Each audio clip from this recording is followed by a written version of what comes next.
Tim Hager. 2 scrubbing brushes. Another pint. Where's your money? Well, 2 chimneys. Poster, would you deny drink to a dying man? A man should spend his money on food for his family. Mrs. Scoggins, would you come over here? I want to show you a new piece of material. It's fresh off the Boston packet. And that's fine quality. Now feel it. Be a wonderful dress for your little girl. Don't you think so? It's money, money, money with your Poster. Nothing but money. I've been sorry for him ever since his wife ran off with that lieutenant. If he'd spent less on whiskey, he wouldn't have lost his wife. Let me show you another piece. Drunk or sober, Ma would have left him anyhow. She was that kind. Yeah, how do you like that for quality, huh? Let him have it. Very well, Tim Hager. You'll have your whiskey. But this is the last time... All right, Poster. No preaching.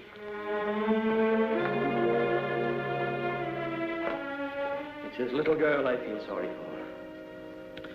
Poor little Jenny Hager. Faster, faster! Can't you swim any faster?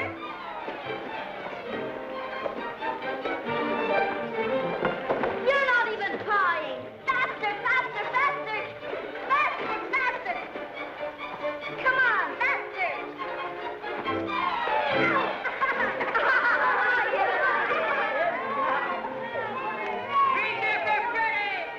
Jenny Hager, you made me lose! You always blame it on something. I hate losers.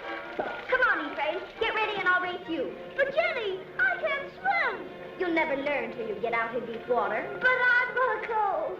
You're scared of the water. Oh, why don't you go help your father in the store? Measure out coffee and count wormy apples. You're no good down here. Go on, Ephraim. You can't swim till you try. Go ahead, Ephraim. He'll drown. I'm scared. Let's pull him out. No. He's scared to death. Hey, he'll drown. Who cares? What's all that racket about? The Jess, run for it. Poor Ephraim. Poor Ephraim. Off it.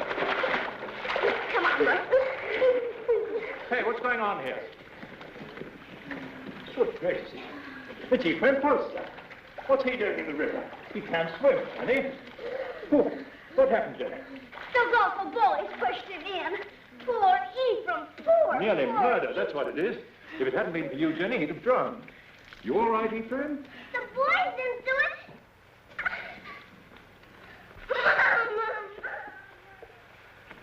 There we are. Ah, Tim, just in time. Huh? This little girl of yours is just... Tim Hager. stumbling drunk in the middle of the day. You ought to be looking after you, Jenny, not going from tavern to tavern like... I've no wife to care for either of us now. It takes money to bring up a fine lass, Your Honor. You mean it takes money to keep yourself drunk? Papa, let Jenny come to boarding school with me. Would you like to come to boarding school with me, Jenny? Would you? Boarding school? Yes, I like that. I can't send you to boarding school, but you could come live at the house and earn your keep, I guess. Help in the kitchen and run errands for Mrs. Saladine. No. If I can't go to boarding school with Meg, I'll stay with my father. All right. He is your father, at least in the eyes of the law.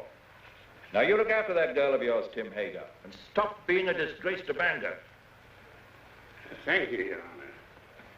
Drive on. Now, young poster, we'll take you to your father's store. That tight-fisted, sour-blooded old skinflint. You might be better off with Mr. Saladine, Jenny. Not in Mrs. Saladine's kitchen. I've no money to bring you up properly. Never mind. Before long, we'll have everything. Houses and carriages, horses and kitchen maids. All those things, my lass, you're a wee bit young. Just as soon as I grow up, we'll have everything we want. Because I'm going to be beautiful. Empty. Beautiful.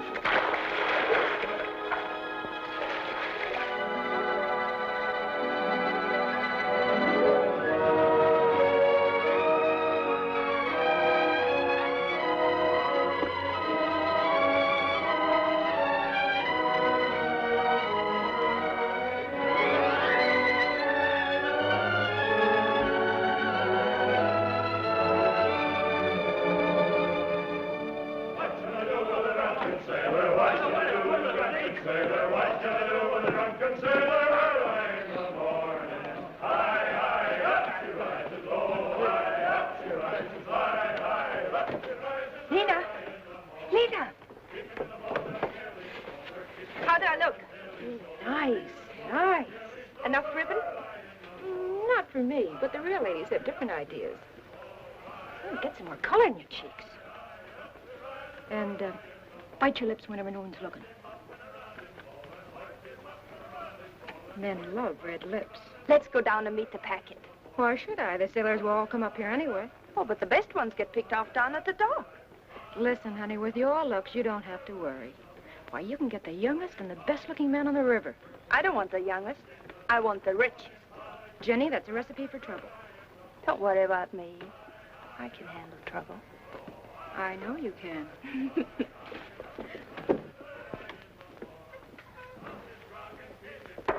Whiskey. All right, Mr. Hager, but you needn't holler. Someone might hear you out in the street. Who, for instance? Jenny, for instance. Jen.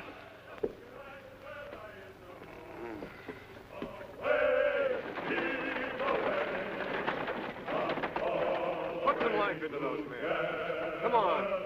Heave. Away, Heave. yo-ho, Heave. away, Heave. yo-ho.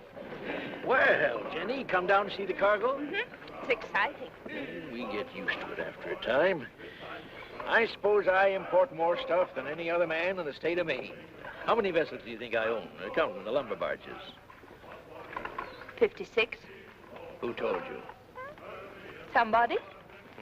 Here, have some tea. Got a handkerchief? Oh, I don't need one. Take a good handful of it there. It's a present.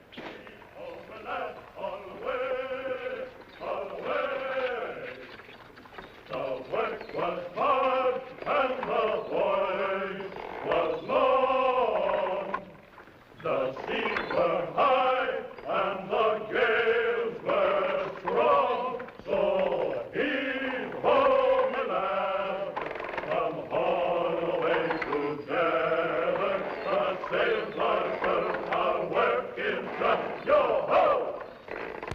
I thought I heard the skipper say, leave her, Johnny, leave her. Tomorrow you'll get your pay. Most people think it's easy to get to be a rich man. And believe me, it's hard. Why, when I first came to this town over 30 years ago, with nothing but a peddler's pack on my back, Hey, you! You! Get away from that girl! Hey, you! Wait!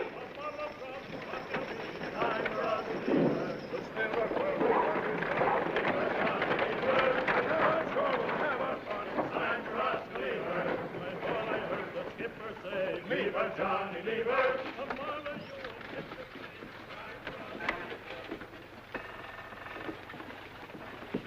Well, I was just saying to myself, I bet my good old friend Tim Hager is sitting right this very minute in the Purple Whale and wouldn't mind passing the time of day with me. Lena, What do you want?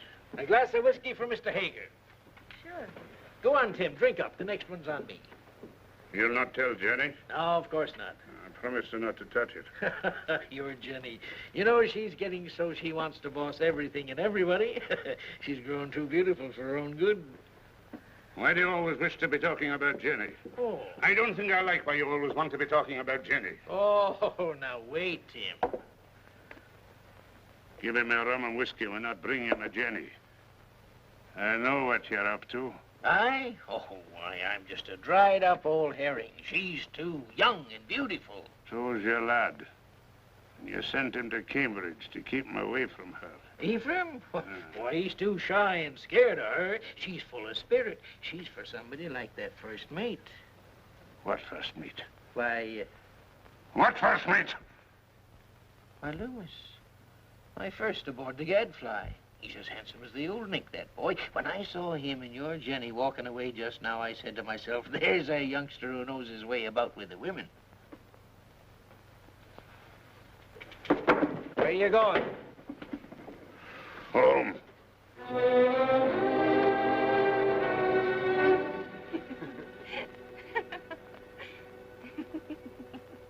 Good night. Oh, once I loved a pretty girl.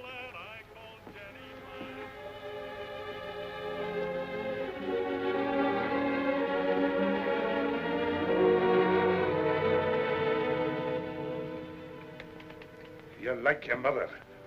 A wanton. That's what you are. Just like your mother. You'd like to keep me here forever, wouldn't you? Well, you couldn't hold Mother and you won't hold me. But I will, Jenny. No. This isn't the life I was born for. Men like me. And it's the men who have the money in this world. When a proper man comes along. You take him walking in the dark and kill him, most likely. I know you don't want any man ever to look at me. But they do. You lead them on, Jenny. It's so easy for you to turn a man's head. Not with you at my elbow all the time. There have been dozens of proper men ready to take me out of this trap. But will you ever let me go?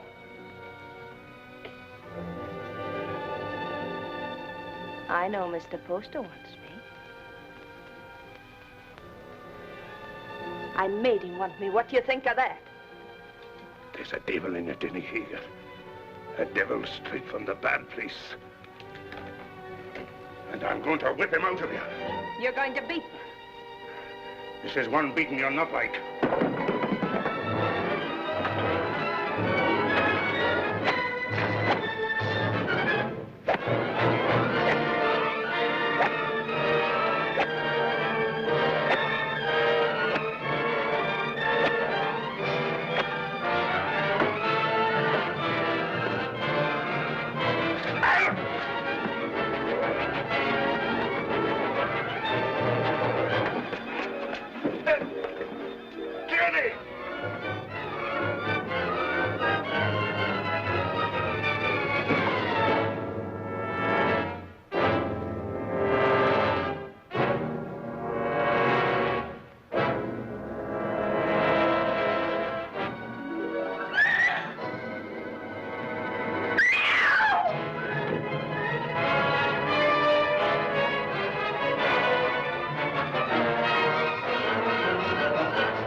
Don't let him in. Don't let him get me. He'll kill me, Mr. Poster. What is it, Jenny girl? Who's after you? Father took after me with a whip. Land of promise, Mr. Poster. Come help her, Mrs. Hollis. There now, Jenny. Don't worry. Everything's going to be all right. You bathe her and rub some butter on them bruises and put her in my bed. Oh, that Tim Hager, he ought to be birched. That would take 6 men to do it. He's big, Mrs. Hollis, but no bigger than righteousness. If the town don't birch him, he'll be birched by the Lord. You showed good sense, Jenny, in coming to me. I'll do this. You stay outside. Oh, there now.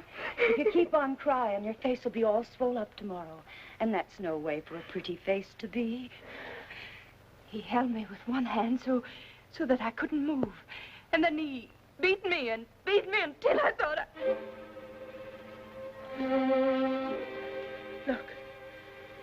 Look at my back. Oh, I can't go back there. I can't. He's going to kill me. You're not going anywhere until you're healed and sound again. Now you get out of these things while I heat up some water. You'll be as good as new and just... Yes, Mr. Poster. Something you wanted?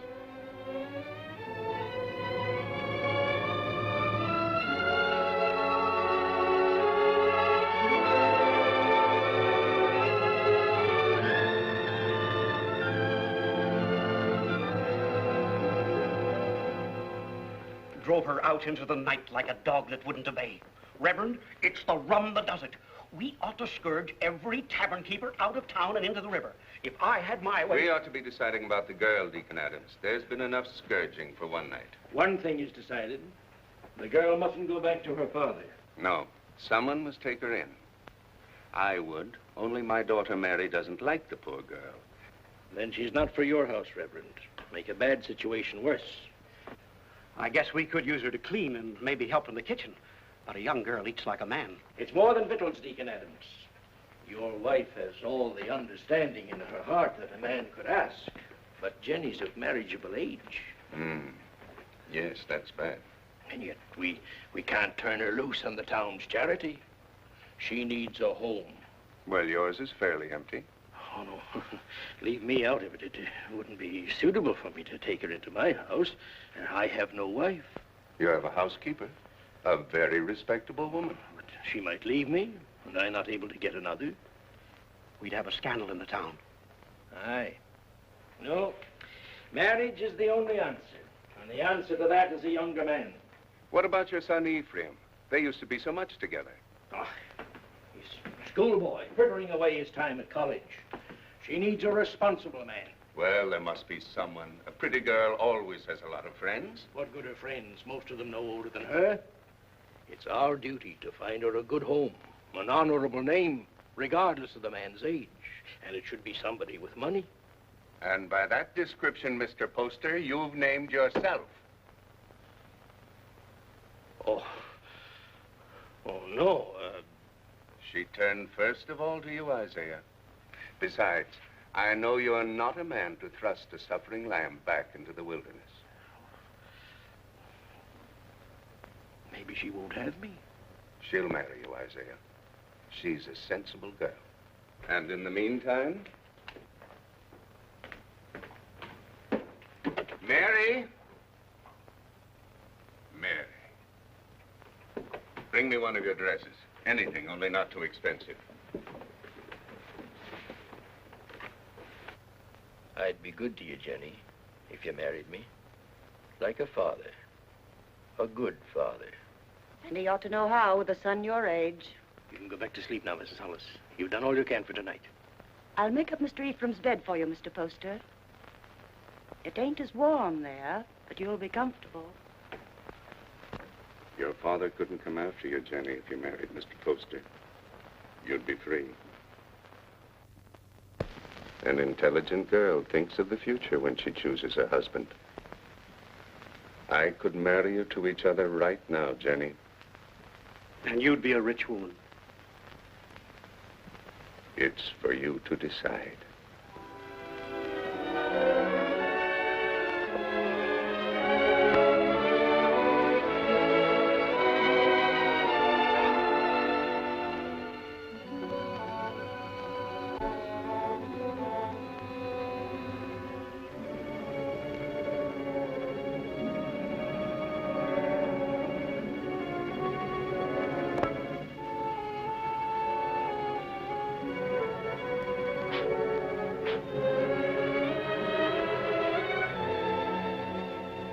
And when my father died, I turned to the only friend I had, Mr. Poster. He was very kind, taking me into his home and giving you a nice young mother. Think of all that means, Ephraim. You must learn to say yes, ma'am, like a proper son, because I shall demand obedience and love. And if you refuse, my dear son, I shall punish you by not kissing you goodnight. Now, Ephraim, do come home and see what a fine parent I can be. I do think families should be close, don't you? Jenny.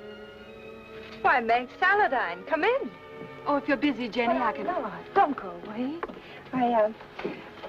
I was just ordering something from Boston. Something to brighten up the house. How nice. Mr. Poster's a very lucky man.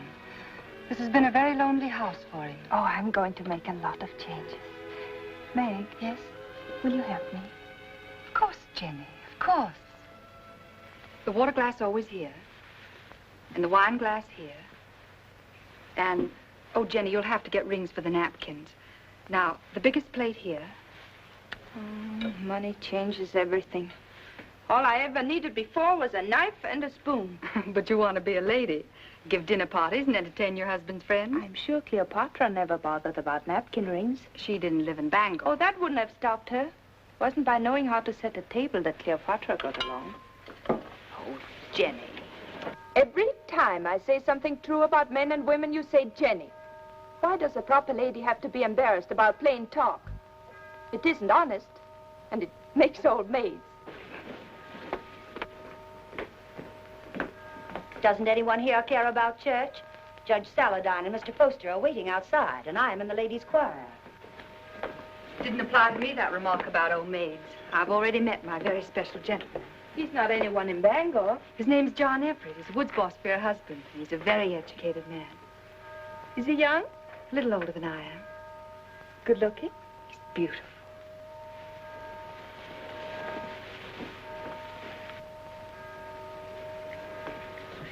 Why don't you marry him?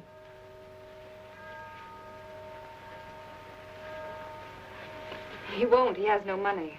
Oh, that's nonsense. Does he love you? Yes. And you love him? Then make him marry you. Oh, Jenny, I wish I knew how. He's not like the others. He thinks things out. I'd know how.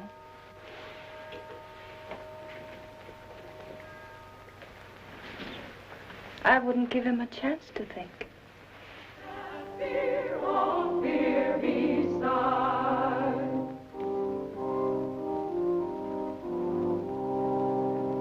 Not what we wish, but what we want. Oh, let thy grace supply the good of Jenny Hager.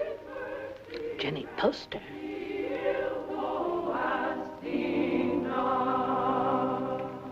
Before me sit the wealthiest families in Bangor. I've seen them before in the privacy of their homes and in their offices. When I came to them to ask for money to enlarge this church, they gave me not enough to erect a temple of branches on a hillside.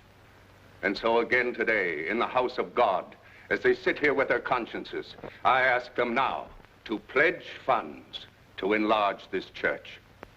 I cannot ask of the poor, but I can ask the wealthy, and the poor shall know the names of those who do not give. Mr. Poster.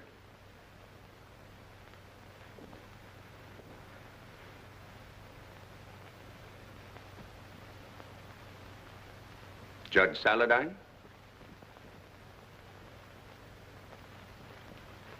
Mr. Burroughs. Mr. Bailey. Mr. Clayton. This is intolerable. If you have no feeling for your fellow men, at least take some interest in the welfare of your own children. Grog shops and low houses cover every inch of our waterfront. Our wealth is poured into Devil's Half-Acre. And our young men, your sons, have nowhere else to go. Give me a bigger church, and I'll keep them here. Will no one pledge to the church more than just enough to save his face? Mr. and Mrs. Isaiah Poster will contribute $1,000.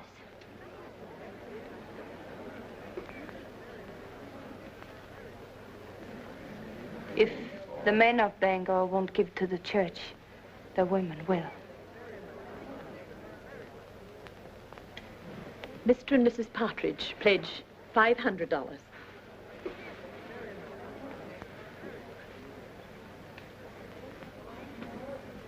Judge Saladine will pledge $1,000. Jenny, I want you to go on working for the church. A church can endure only upon deeds and not lip service. I'd say her lips have done you enough service. $1,000. If you think I've so much money, you ought to... Stop it, Isaiah. You're the luckiest man in Bangor.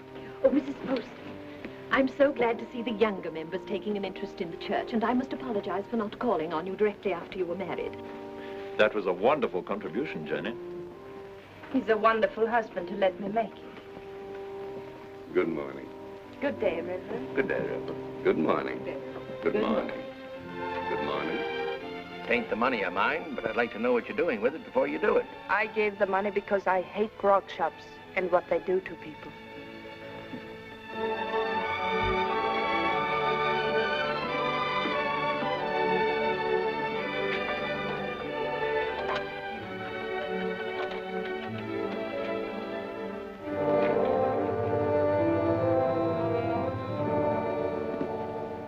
How are you, Father?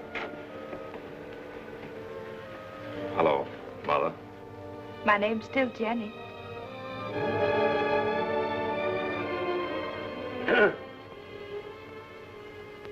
You came home, did you? I thought you'd be on your way to England by now. Oh, England is full of architects. I knew you'd come home. Isaiah told me he sent you money to travel for a while, but I didn't think you would. I came close to it.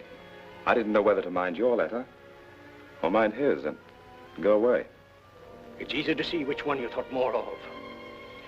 Now, why do we stand here? Let's go in around.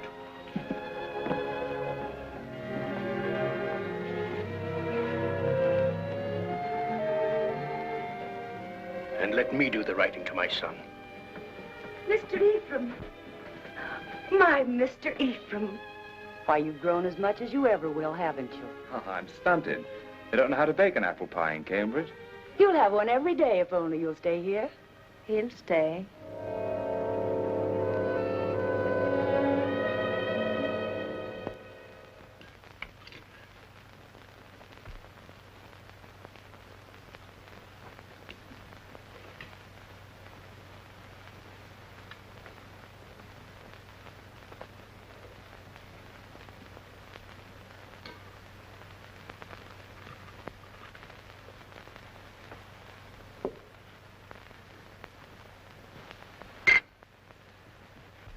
You'll find little to keep you in Bangor, Ephraim. After your fine ways in Cambridge, you'll be hard to please in this town. I thought I'd come home and go to work, sir. Work? Yes. What's your time worth to anybody? What did you ever do but waste it? It wasn't wasted. He's an architect. And a good one, too. How do you know? The same way you know he ain't. You heed my advice and you'll go someplace more suitable to a gentleman. Bangor's a boom town. Loud, rough, growing faster than law and order. Takes a strong, stubborn man to make his way here. We need gentlemen, too. For what? To tell you the kind of bonnets and doodads the Boston ladies are wearing? Yes. A young man of fashion would be very popular in Bangor.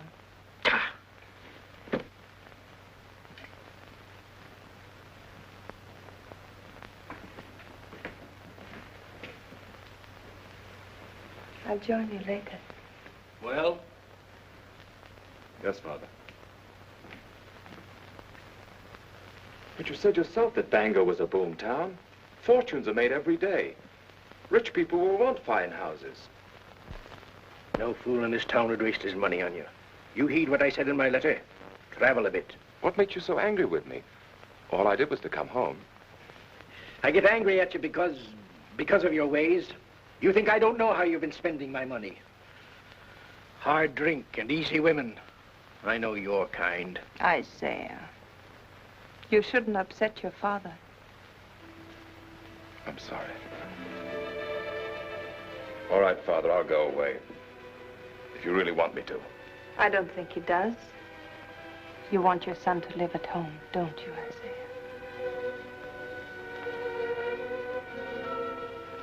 I've got a headache from all this talk. I'll lock up. It's time we all got some sleep.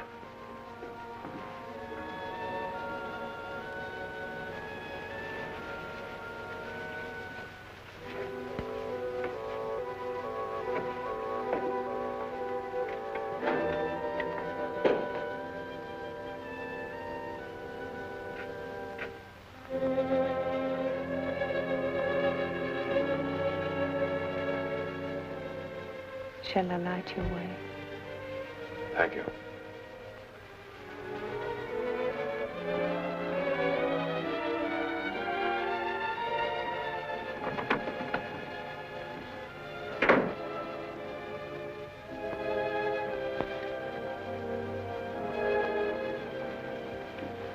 It's been a long time, Ephraim, hasn't it?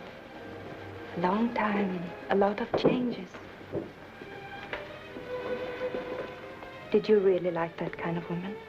That kind he spoke about? I'd rather not talk about it, Jenny. I used to see them near our house before I came here. I used to watch them and wonder about them. I can see how women would be attracted to you. All kinds of women.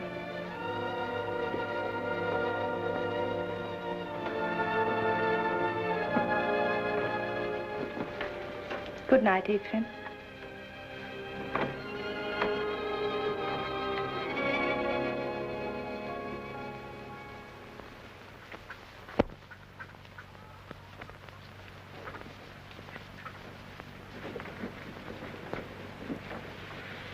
Got everything? Yes, all the groceries. But no spectacles. They're hard to find.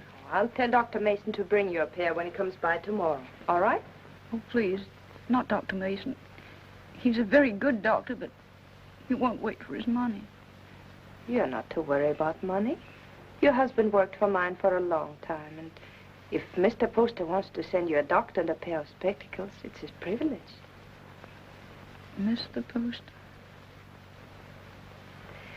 I'll be by in a few days, and in the meantime, if you need anything, send one of your children. Thank you.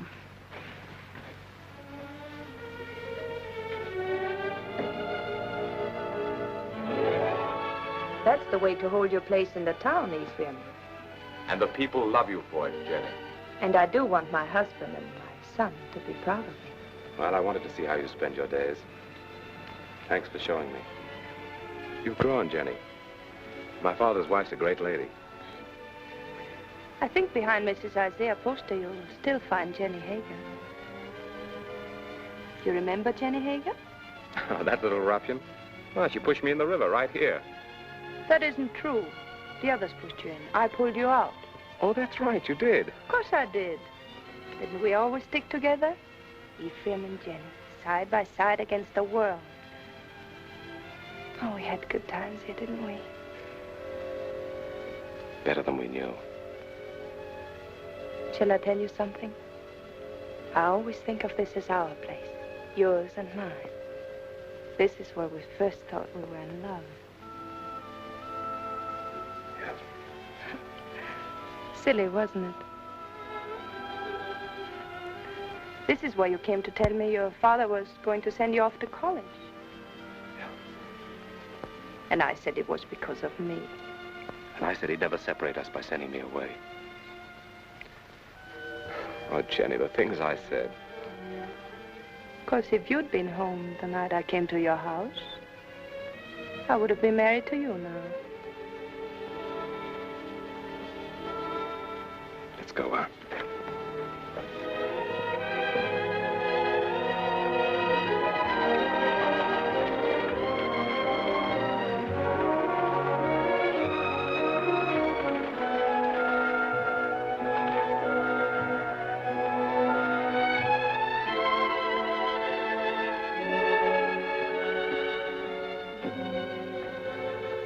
Come into the store and wait on me the way you used to.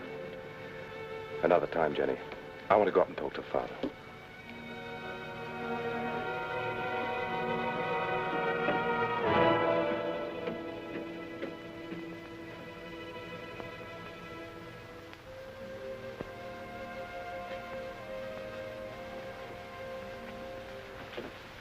Hello, Father.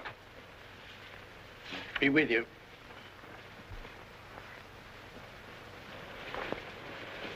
What you been doing all day? I was driving Jenny around. Mighty popular in Bangor, isn't she? She does a lot of good. Spends a lot of money, you mean?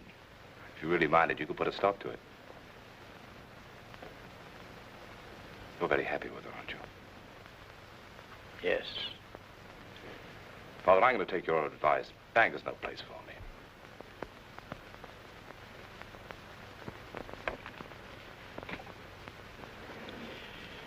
When will you be leaving?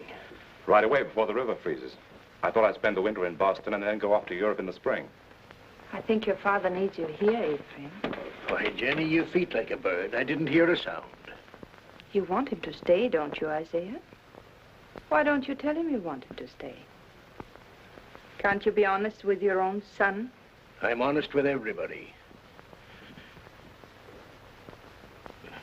You might be of some small use to me if you stay on. But if you don't like it here, get out. Only don't come meeching back again. If you go, I'm through with you. I'll take you home.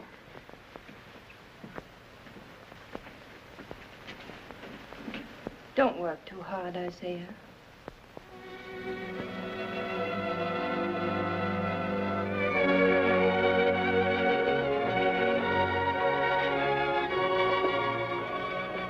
surprise. When Bangor's Lady of Mercy goes out to deliver her packages, her sleigh should fit the season. That's a confession you've been thinking of me. Of course I think of you. Yet you've been avoiding me. Careful. Paint. Put it down.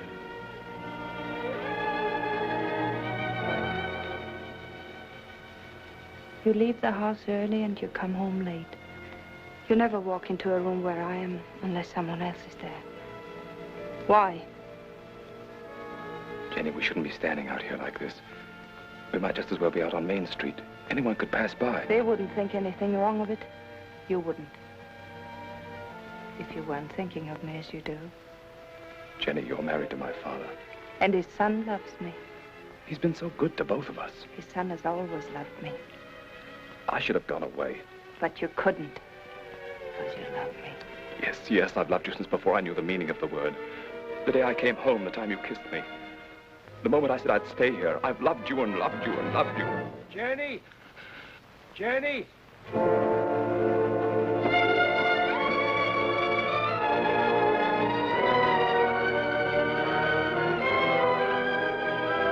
Jenny! Father's very ill. Send for a doctor.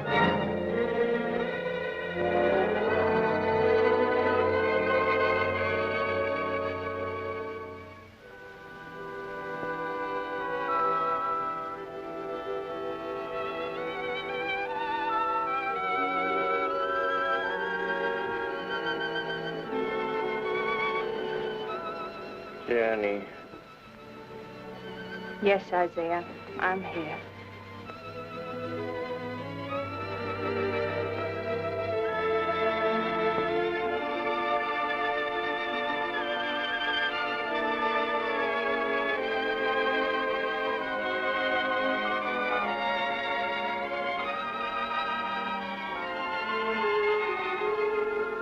You keep this up and you'll fall in your tracks. Go to bed, child. Get some rest. No, I'm strong. Stronger than you think. I'll be all right.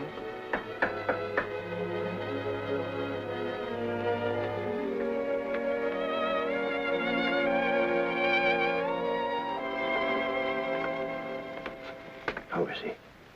Just the same, sir. Is there any possibility of speaking with him, Jenny? There's trouble in town.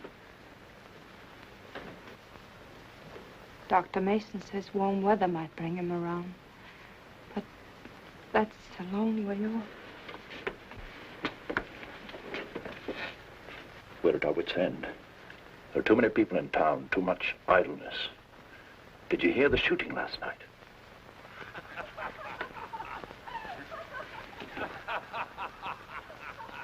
That's the sort of thing we're up against. Lumberjacks coming to town between jobs with rum and women on their minds. He told us 2 years ago we should have a police force. We should have listened to him. Well, Jenny, take care of yourself. Meg sends you on love.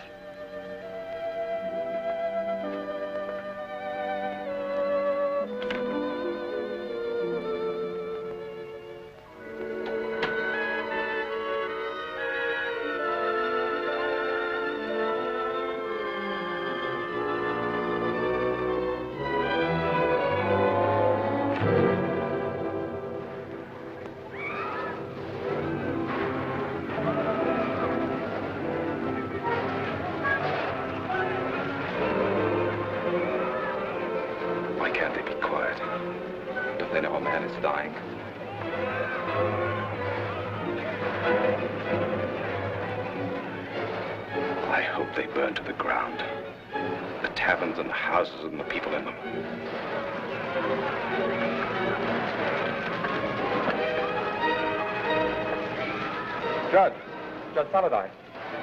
There you are. Ephraim, I want you to ride to your father's number 3 camp. Tell him we're having a rout, that we need every man down here to keep order till the militia come in. I can't leave the house. That Tempest girl stole a lumberjack's wallet. And the drunken fools are firing every tavern in Devil's Half Acre. I can't go now. Didn't Dr. Mason tell you about Father? Your father's only one man, Ephraim. We're trying to save the life of the town itself. What do I care about the town? Maybe it needs a good fire to clean it up. He'll go. I'll stay with your father, Ephraim. Hurry, Ephraim. We need those men.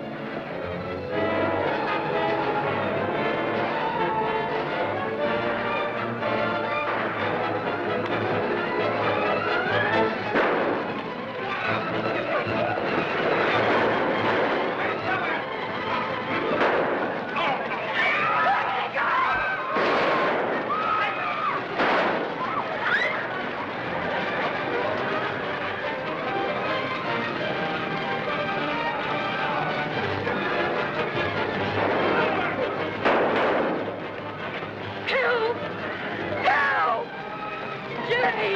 Jenny! Let me go! Let me go! Help!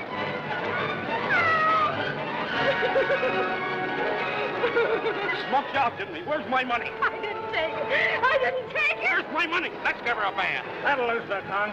Let her go. Keep out of this, ma'am. People are getting hurt. I didn't steal his money. He was drunk in the back room.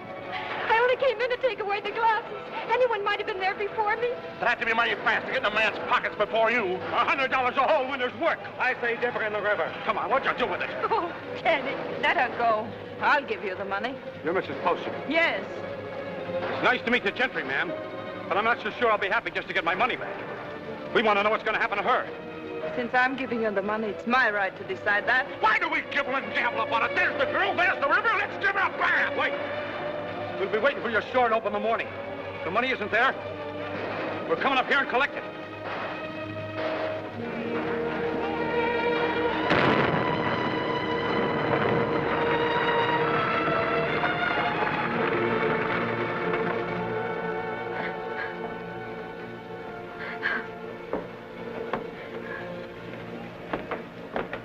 They're crazy with drink, Jenny.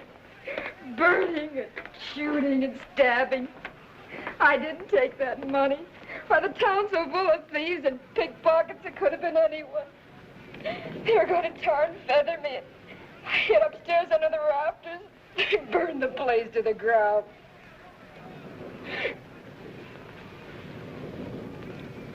If I'm to go up to Camp 3, I better leave now. I want to be back in the morning.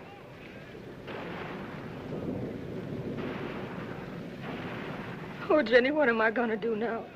I've no place to live, no place to go. It isn't right, Jenny, to be smoked out in the streets like an animal. I don't want you to worry about it, Lena. I want you to rest. Lena, do you remember the house I used to live in? Well, I want you to stay here for the night, and tomorrow you move in there. Won't cost you a cent, and if anyone should bother you, you come to me. Oh, you're good, Jenny. That's why you come up in the world. That's what I tell everybody about you.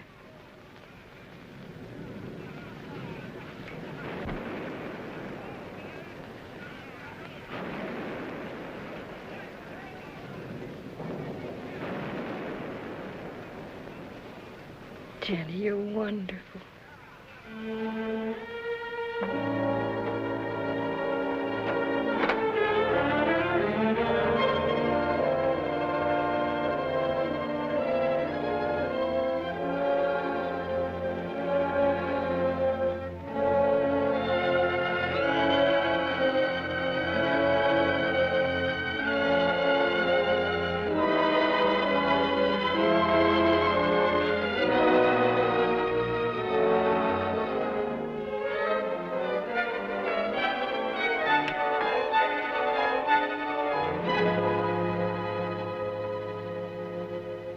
Are you going to take the carriage or the brown mare? I thought the mare would be better. You'll be careful, won't you? I don't want anything to happen to you.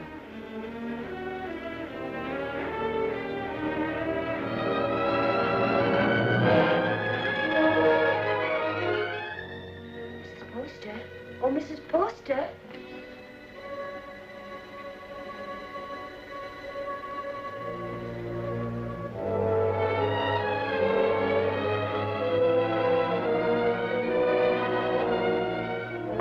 Yes. The fever's broke. He's breathing better. He's going to get well.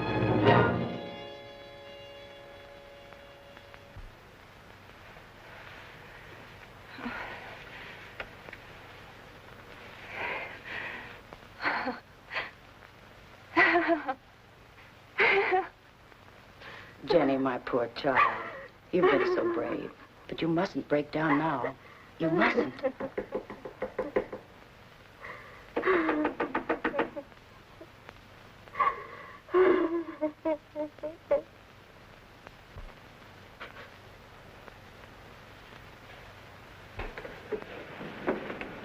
Has Mrs. Poster gone to bed? Does she ever go to bed, the poor child, nursing and tending her husband? Tell her to come to the Saladine house. The girl will need her. What's the matter? Judge Saladine got into the fight. Hurt? Dead. Ask Mrs. Poster to come with us. It needs a woman to tell the girl. Mrs. Poster's been under a great strain. She's gone through enough. You better get someone else. Wait.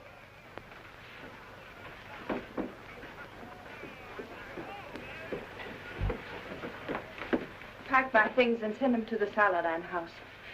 I'll be spending the night with Meg.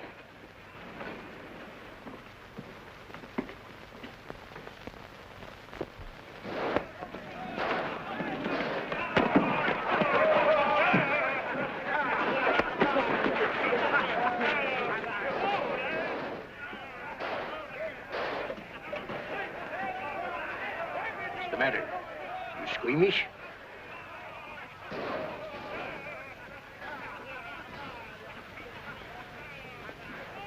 They're still fighting. Can't someone ask for permission to bury the dead? I did. So we all sit about and wait for the liquor barrels to run dry. The loafers and drunkards have taken over the town. And for 3 days, a man like Judge Henry Saladine can't be carried to his resting place. There's a fine victory for rum. Don't talk like a fool. When those woodsmen come in from the timber, they want some excitement after the winter's work. You take away their pleasures, they'll go to work in another part of the country. Which only proves that we've got to have a police force, some sort of city government, that's all. You've been too tolerant a man, Isaiah Poster. Too interested in lining your pocket. When my lumberjacks come down from the hills, they'll patrol the town till we get them decently harried. Why don't you lie down for a while? You worried about me, Jenny? But you'd found out what kind of a tough old tamer I married.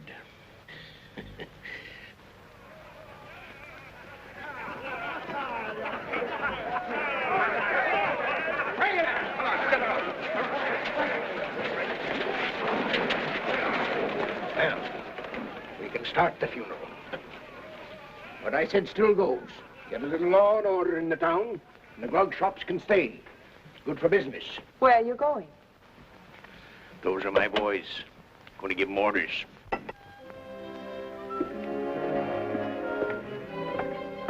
Look.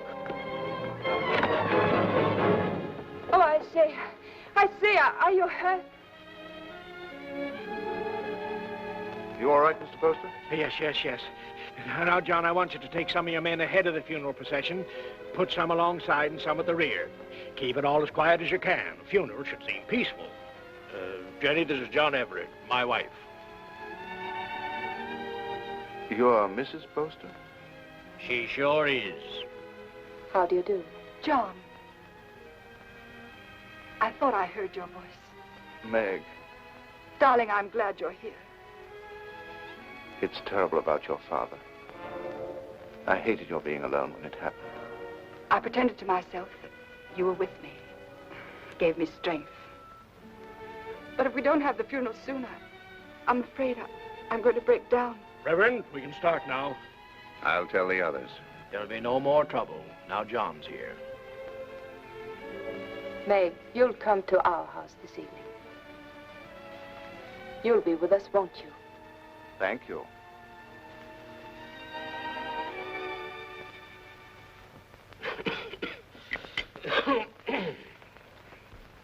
No, those aren't my after-dinner pills. These are from my spleen. Let me look again. I'll find them in a minute. And bring a glass of tepid water. Yes, Mr. Poster. Shall we go into the parlor? No, Jenny, leave them alone.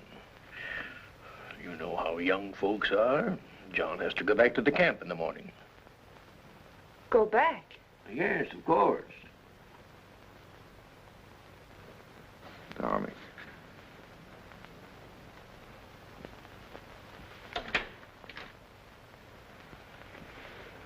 Our lovebirds have closed the door. The pills, Mr. Poster, and the tepid water. Thank you. Huh? Why must you send him back when he's the only man who can keep order? Because I need him up at the camp. He's a woods boss, not a policeman. Of course, if your business means more to you than the safety of your home and family. Jenny, he's got to get that timber cut. That's all there's to it. I'm sorry we were so long, Jenny. I thought you and Mr. Poster would come in. I wanted you to be alone. Surely you can stay in Bangor a few days. I'd like to. She needs you.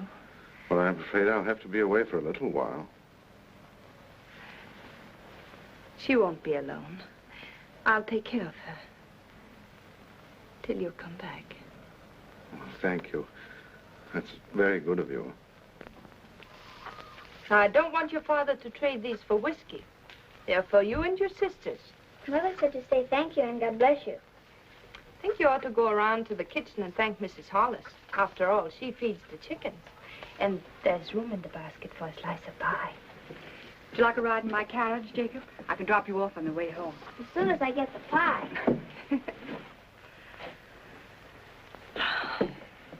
Isn't it a beautiful morning? Jenny, I've been wanting to speak to you. You have? What about? Well, not here. Let's walk down to the river. Oh, but not now, Ephraim. I've so many things to do. Jenny, why isn't it possible for me to have a minute alone with you? We're alone now. It's not my idea of privacy. Mrs. Hollis in the kitchen, Father home every day, Meg following you about. I'm sorry. That's a very short answer, Jenny. What is it? Have you seen somebody else?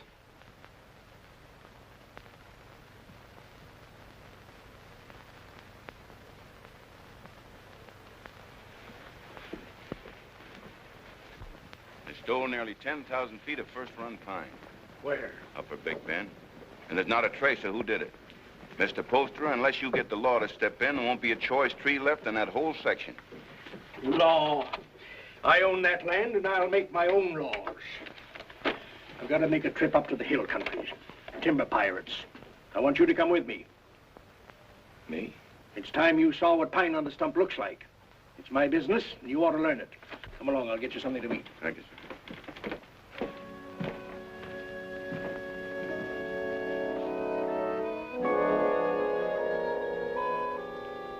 Jenny, What are you waiting for?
I can't see why he insists on my going. I'll be dead useless weight, and afraid of the water besides. Boats would be bad enough. These would be canoes, flimsy Indian canoes made of birch bark.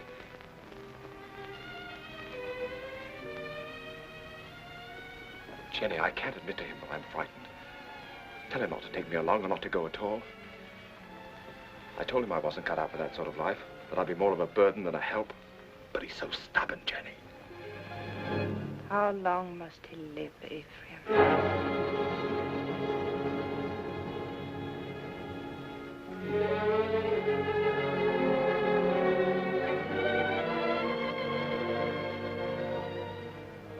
How long must he live between us? Jenny, don't talk like that. I want you to do something for us. You're afraid. I could promise you so many things, and yet you're afraid. He's my father. As long as he's alive. Why does everything frighten you? You're going to make me very angry. And if I get angry and go on wanting you the way I do, I might tell him what happened between us. Nothing has happened between us. No. But which of us will he believe? Jenny, you couldn't. You know what that would do. He lived a full and useful life. It would be a pity to see him die. But a greater pity to see his life ruined. With a lie. We've been living a lie, Ephraim, and I want to be done with it. I want you to return alone.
Began to think you'd never get here. Where's the old man? Where's your father? What happened? What happened? He make old man die. Now, we go through swift water. He afraid. He stand up in canoe. And the canoe turned over. Mr. Poster was too weak to swim. They fought to see which one would get that bailing bucket. I guess you can see who won. He's dead? I guess he is, ma'am. Where's his body? Must have settled in the quiet water further down. I'm sorry, but we hunted all we could. I'm sure you did. That's the whole of it. Except what Mr. Poster here can tell you. If they hear of anything, they'll let you know. Thank you. Jenny, believe me, it wasn't my fault. I was afraid. You know how afraid I am of the water. You can't come into this house, you wretched coward.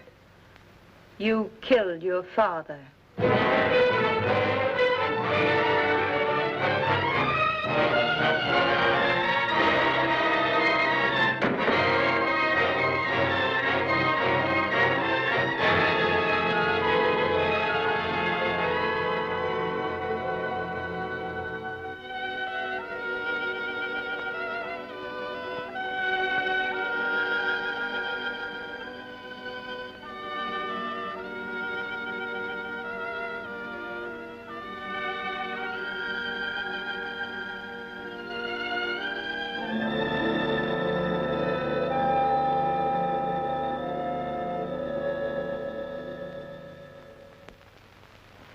My husband was a fine businessman, but it never occurred to him to provide for the handling of his fortune after his passing. Well, there'll be no cold on Friendly Bank telling my woods bosses what to do. No disrespect intended, Mrs. Poster, but it's a man's world we live in up in the woods, and we don't rightly see how a woman fits in. Duncan's right. Right, man. You'll go right on living in your world without interference. I'll own the properties, but you'll take your orders from your superintendent, John Everett. That's fine. That's fine. That's a great honor, Mrs. Poster, but My husband would have selected you, so I'll do it in his place. Thank you for helping me, gentlemen. This will be the first time I ever worked for a woman. Down in there.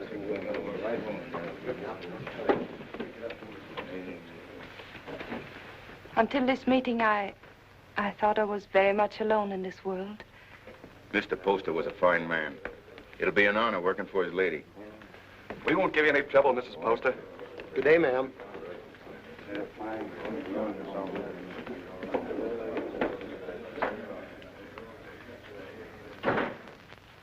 this is a wonderful thing you've done for me, Mrs. Poster. Have you any objections to working for a woman? Well, that depends on the woman. It'll be like managing a kingdom. Mr. Poster used to think of whole townships as other men think of acres.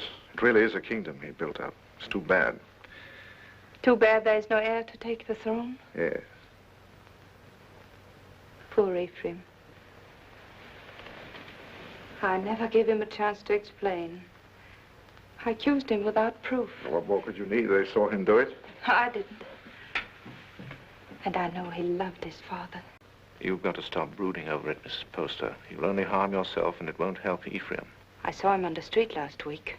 He was drunk. And Dick and Adams were shouting, "You've chosen your damnation, and eternally damned you'll be." There wasn't anything you could do to save him. You're very tired, Mrs. Poster. I won't be after today. I've placed my troubles on your shoulders. Please carry them well for me.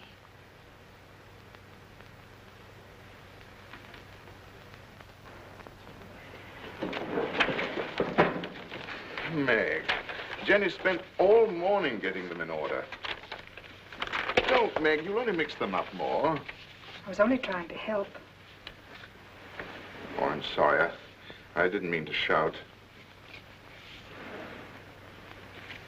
You're tired. In every bone. Driving timber was nothing to this. You might as well have remained in the woods for all we see of each other. I'm doing my best, Meg, but the work takes up all of my time. I know. I wasn't criticizing. I was just wishing that... But what?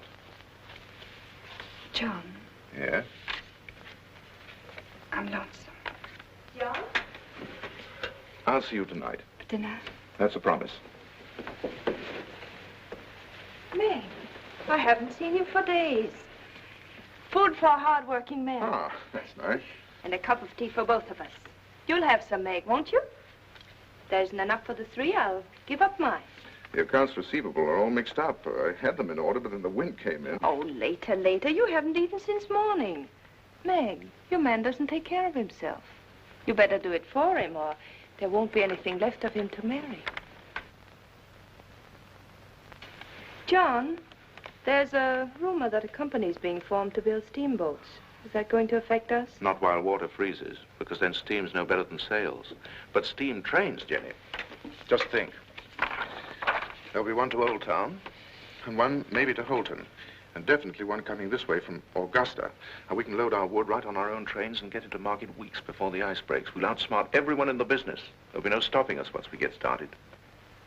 Jenny, you'll be the richest woman in New England. Then we'll have to make you the richest man. What's happened to Meg? Meg?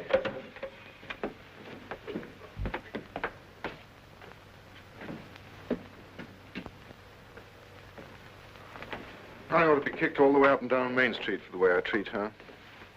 She's more understanding than you think. I'll be with the Temperance League all afternoon, so if there's anything important you want to discuss with me now... Nothing that can't wait. It's Mrs. Hollis in the store. Tearing it apart? No, she wants me to drive her home. Working again tonight? I'm having dinner with Meg. Good. Take better care of her, John. You do neglect her. Goodbye. Bye.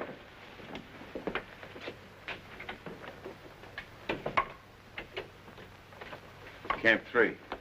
Thank you. She's a wonderful woman. Someday I'm going to pull a bottle out of his hand and bash his head in. Who are you talking about? Young Poster. You should hear the things he says about her. Has he been talking about her? Why, that drunken little... I've seen her nearly sick with worry over what he's doing to himself. Find out where he stays. I want to see him. Poster, are you in there?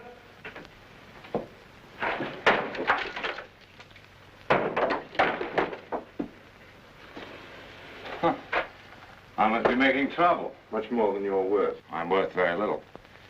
What happens to me now? You beat me up yourself or some of the boys outside? Come in. Drinks for everybody. No one out there. We're alone. That's much better. No witnesses. I had witnesses when I killed my father. That made her very angry. Where did you last eat? I have my food. How do you like your new job, huh? I like it. She hasn't got you hooked already, has she? You'll kill yourself drinking all this stuff without any food inside you. Come on, let's get something to eat. You're doing me out of my dinner. She doesn't know I'm here, and she didn't tell me anything. That's a lie. No one does anything unless she's back of it. I knew what was going to happen. I was afraid of her. I wanted to leave. She didn't have to worry about that. I wasn't man enough to run away. You in love with her? I happen to be engaged to someone else. What difference does that make? Jenny was married to my father. She told me one night she'd marry me if he died. You don't believe a word I say, do you? You're like everybody. No one will believe me. Go on talking. The night before we were due to start, she made love to me till I was nearly crazy. You don't believe that either, but it's the truth. I've always been scared of the water. Even when I was a little boy. Jenny knew that. I was scared in the canoe on the trip, and I couldn't eat or sleep anyway from thinking of her. I only remember being in the water with a bailing bucket holding me up, and somebody grabbed for it. I beat him off till he sank and drowned. I didn't know who he was.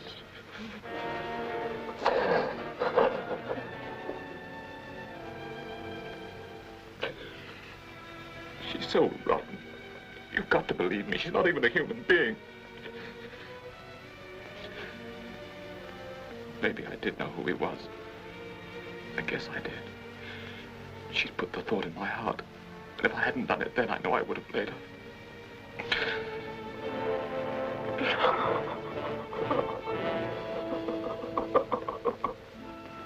I don't know what you're talking about. You didn't make him love you? But of course I did. He was my husband's son. I wanted him to love me. That isn't what he meant. Was he sober when he told you that? Jenny, don't you think I know when a man is lying? Before he talks very much more, you better prove that you had nothing to do with him. Prove? To whom? To the town. The town. Is that what you want? Come back with me to his shack. I want you to face him. Now. But... the rain. You know what happens to the roads in the rain? Yes. They get very muddy. But they don't change their direction. Good night. Oh, no. It isn't that I'm afraid. You mustn't believe him. Please. All right. I'll go.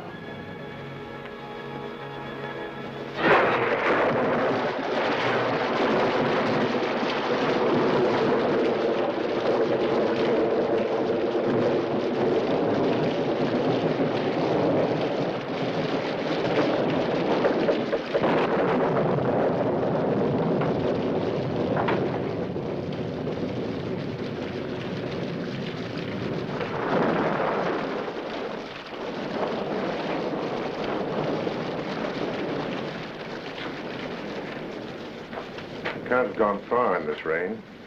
We'll wait for him. I'll put the horses in the shed if you'll light the way.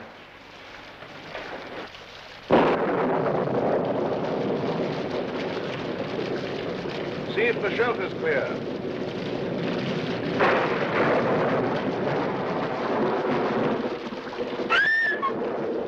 What's the matter, Jenny?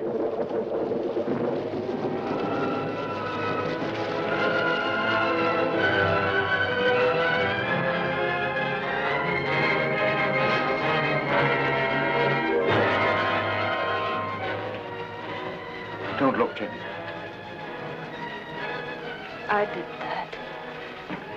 I drove him out. Jenny. Don't say I didn't do it. If I would have said one word to defend him, others would have listened. I killed him. Didn't I? Jenny, please.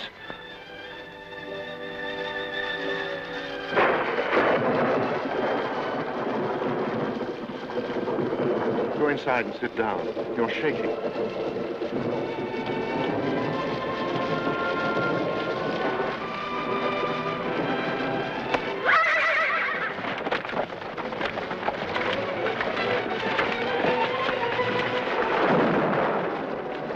What was it? What happened?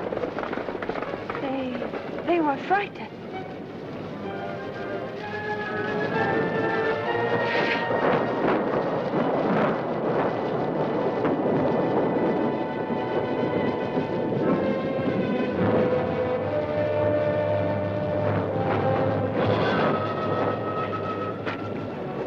We're 10 miles from town, and we'll have to walk.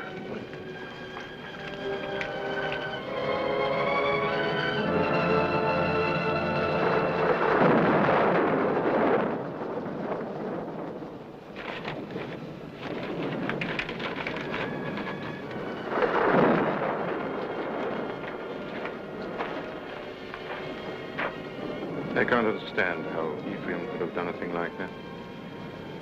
It isn't atonement, it's running away. And you can't run away from the hereafter. It's not Ephraim who's upsetting you. It's because you're here with me. Well, aren't you worried about your reputation? It's a small thing to worry about after that. You better try to sleep.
They were about 2 miles down the road, standing under a tree and waiting for me.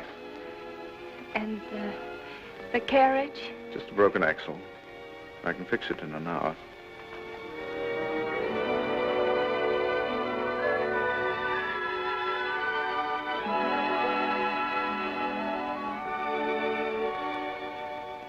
Jenny, what about Meg? She won't try to hold you. I know, but to stand up to her and tell her that I love someone else. You won't tell her. A big, clumsy thing like you. It's a woman's job. Oh, no. But she's a friend of mine. I can make her understand. I'll tell her myself. But, John...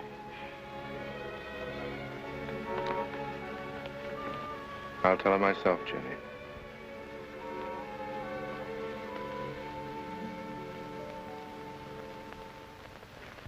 It must have been the storm. That's the only way I can explain it. The storm and the excitement and the lightning struck us. What more can I say? It's nice that we're such friends. Makes it easy to talk this over. There's nothing to talk about. I love him. But if you still want him, he's yours. You know that. You know I'd give him back to you if you asked me to. I suppose I'm a fool. Why? I should have realized that when he said he loved me, he must have said the same thing to you just the day before. Oh, he didn't. He never said those words to me. I thought it was because he was shy.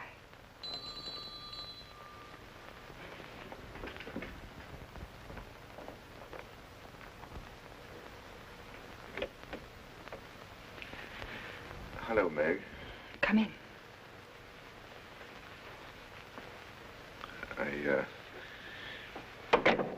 just wanted to explain why I didn't come to dinner last night.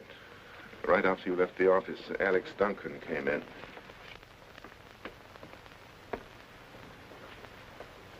Jenny, I told you I wanted to explain this to her myself.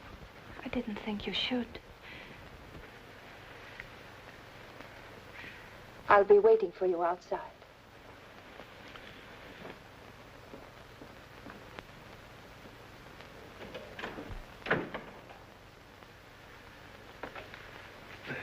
I didn't want it to happen like this, Meg. I wanted to be the one to tell you.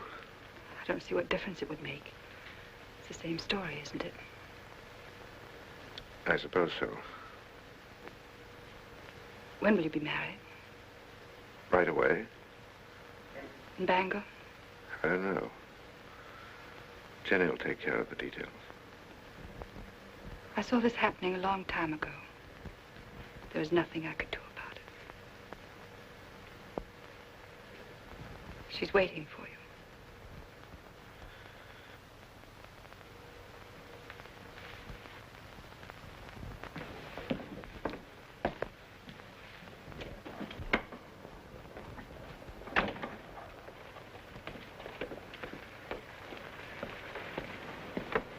Jenny, how could you do a thing like that? I thought if you came here alone, you wouldn't come back to me.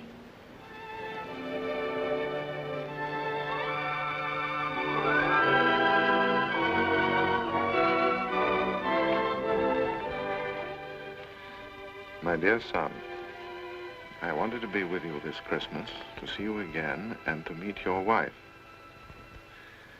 But all your brothers are bringing their families here, so I can only send you this ring in my place.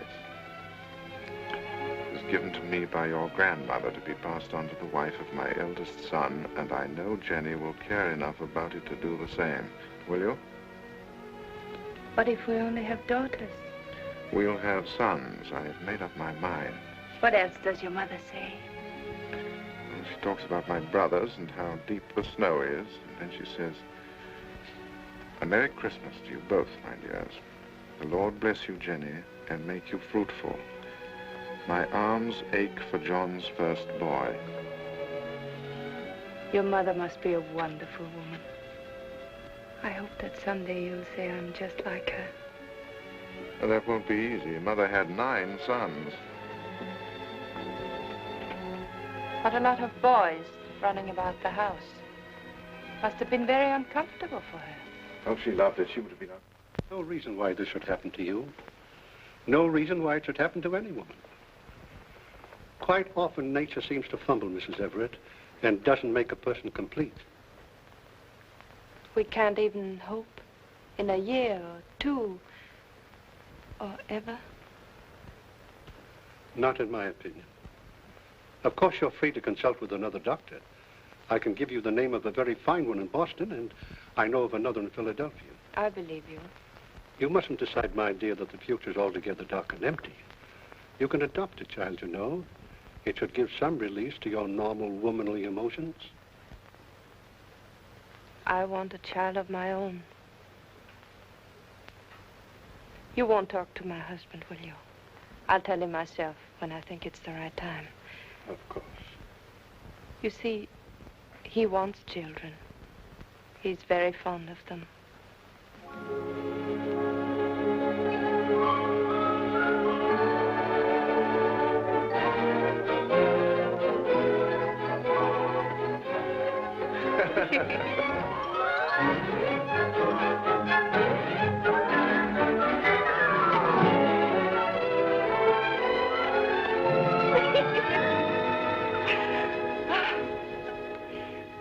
I never knew what love was before you. I know now. I was never married to Isaiah at all. And Jenny, I want you to forget Isaiah. I want you to forget your whole life before I came into it. You know, a lot of new furniture isn't going to change that house. Why do you want to go on living in it? Oh, but it's a good house, John. It'll stand for a long time. At least until we know just where to build another. I'm not finicky about where it'll be. I just think you want to go on living in that old tomb. What do you say, Jenny? Should we start building our own house? But that is our house. Belongs to Isaiah Poster. Let him keep it. Oh, but he's dead and he left it to me. Belongs to him and his son, and it's full to the roof with sorrows. I want to get out of it. I want new rooms and more of them. And for the sake of our children, I want light and air. There are enough rooms now.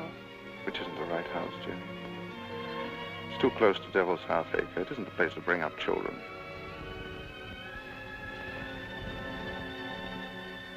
There won't be any children. Nonsense. Is it? Ask Dr. Bailey. He'll tell you.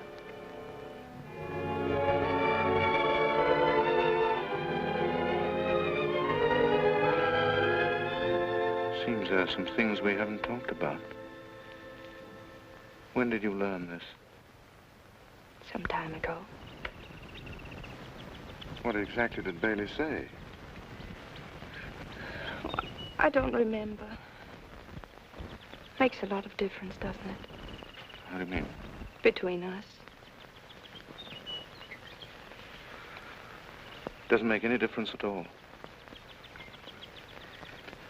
There are many things a husband and wife can live for. That's very sensible, but I wonder what you'll think in a few years from now. I'll think that you're more beautiful than ever, and that I love you very much.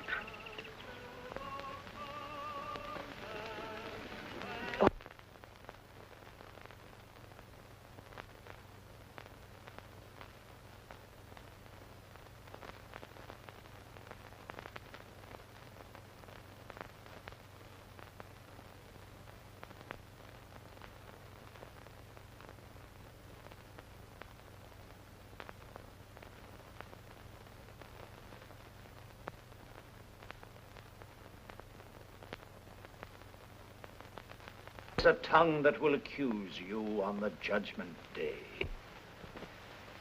There is a hand that is terrible in its strength. What is so beautiful as a pure woman? What is so vile as an evil one? The good women of Bangor, such loud amens and nodding of heads, because I spend my fury upon her, and not on you. I'll cut her up. How sweet are the ladies of Sodom and Gomorrah. Secrets are among you. Who is named Vanity? And who is Lust? What woman has put away a husband? Which of you has taken a man from her sister? But this is your sister. Come forward and sit with her and be counted. You cannot hide behind your beauty. Your beauty has made you evil, and evil destroys itself. Your soul will become naked. The truth will be revealed.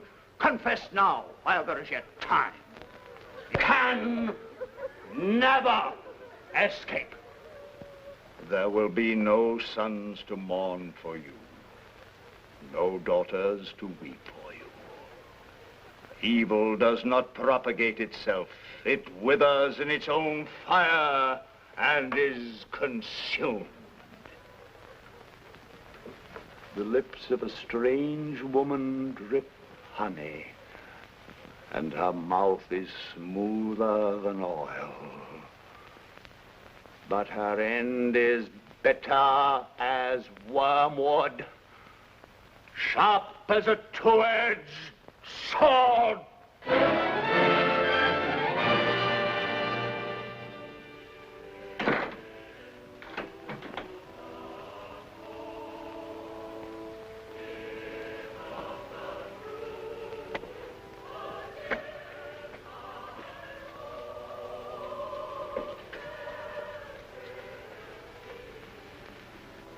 What's the matter, Jenny?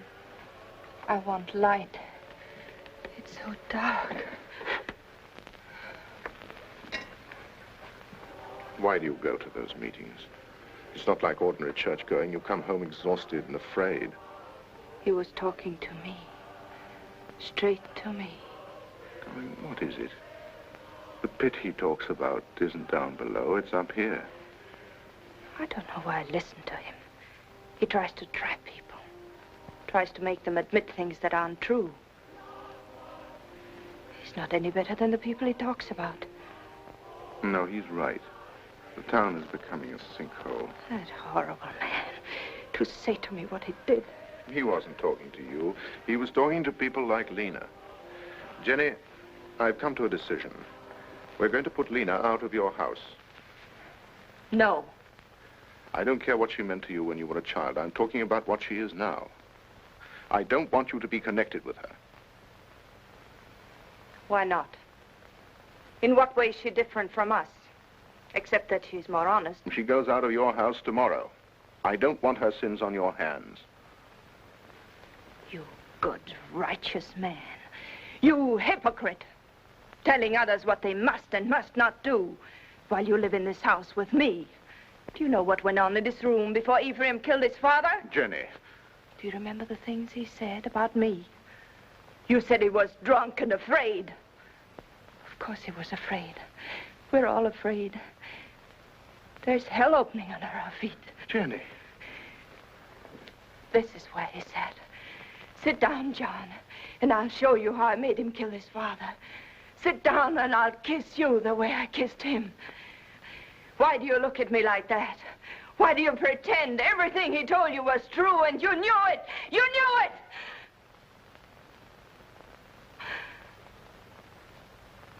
Oh, I don't know what I'm saying. Oh, I'm sorry. I'm sorry. Go to bed, Jenny. Please, go to bed.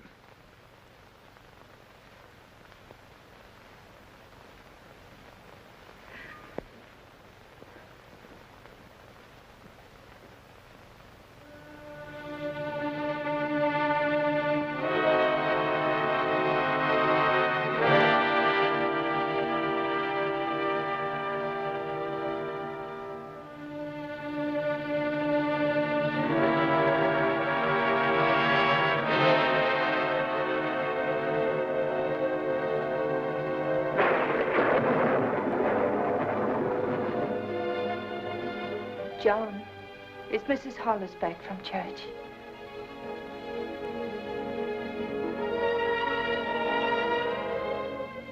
John, it's time for bed.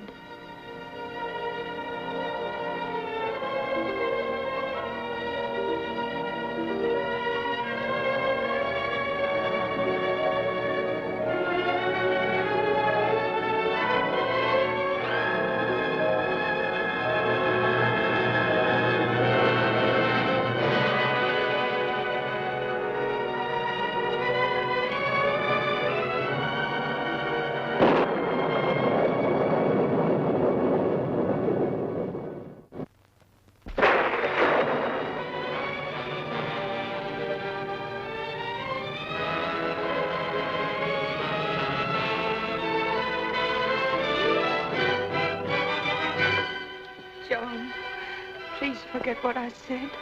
You know I couldn't have done it. I never believed it. I tried not to believe it. Because you love me. You still do. Yes. Darling, don't be unhappy. We know each other now, and that's good. There'll be no more misunderstandings, no more quarrels. Oh, darling, there'll be just the two of us. No, there won't. There'll be 3. There'll always be Ephraim.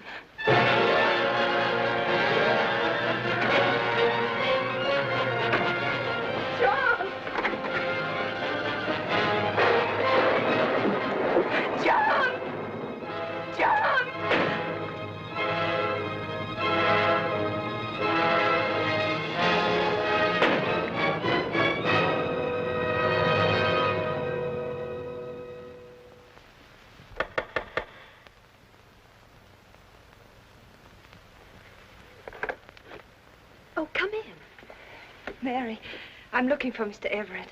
I thought he might be with Reverend Thatcher. Father isn't here right now, but if you'd like to wait... Oh, no, thank you. I have no time.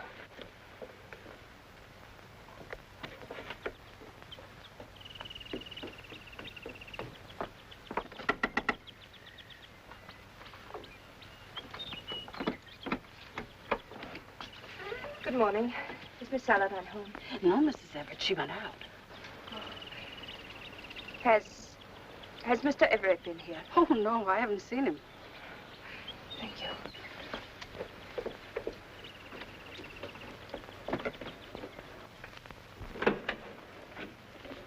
Oh, I thought it was Mr. Everett. Do you know where he is? He didn't come in here, ma'am. I slept here last night on account of the rain, and you're the first one in. Mr. Everett tells me you're sending a school teacher up to every camp with more than 2 families. That's a handsome thing to do, ma'am. Guess you're mighty fond of children. Duncan, who did sleep here last night? Was it you or Mr. Everett? Ma'am, I told you. Oh, that's just another one he has. He sometimes... He wore this hat when he brought me home from church last night. And he wore it again when he went out for a walk. Now, why aren't you supposed to tell me where he is? You put me in an awful fix, ma'am. I promised him... Duncan, he isn't well. Couldn't you see that? What good is a promise to a sick man when it keeps his wife from helping him? Is that the trouble with him? I kind of thought he looked funny around the eyes. Where is he? Well, I'm not telling you, mind you, but that'd be the wrong kind of hat to wear up in the pine country. Where in the pine country? Fire watcher's cabin. Indian Hill. When will he be back? I don't know. 2, 3 days, I guess. He said he wanted to go up there and think a while. Oh, I got a loose mouth. That's my trouble. Makes 2 people I told where he is. Who's the other? Miss Saladin. Miss Saladin. Came in here about an hour ago and dug it out of me just like you did. Said she saw him last night alone. Acted like something was wrong. Next time he trusts me with anything, it'll...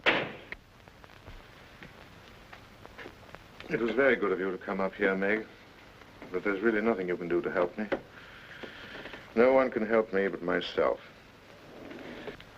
My whole life with Jenny has been the act of running away. I ran away from the woods where I belong. And again, I ran away from the truth when Ephraim tried to tell it to me. I forced myself not to believe him.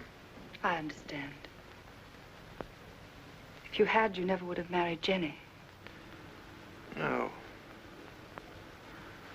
But this time, I'm not running away. Right or wrong, my place is with Jenny. I love her, and I'm going back to her. John, I'm glad. Because I believe that her love for you has made her as good as everyone always thought she was. Shall we go now?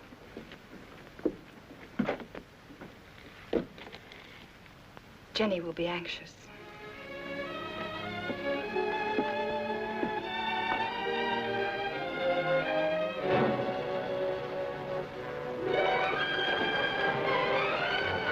It's Jenny.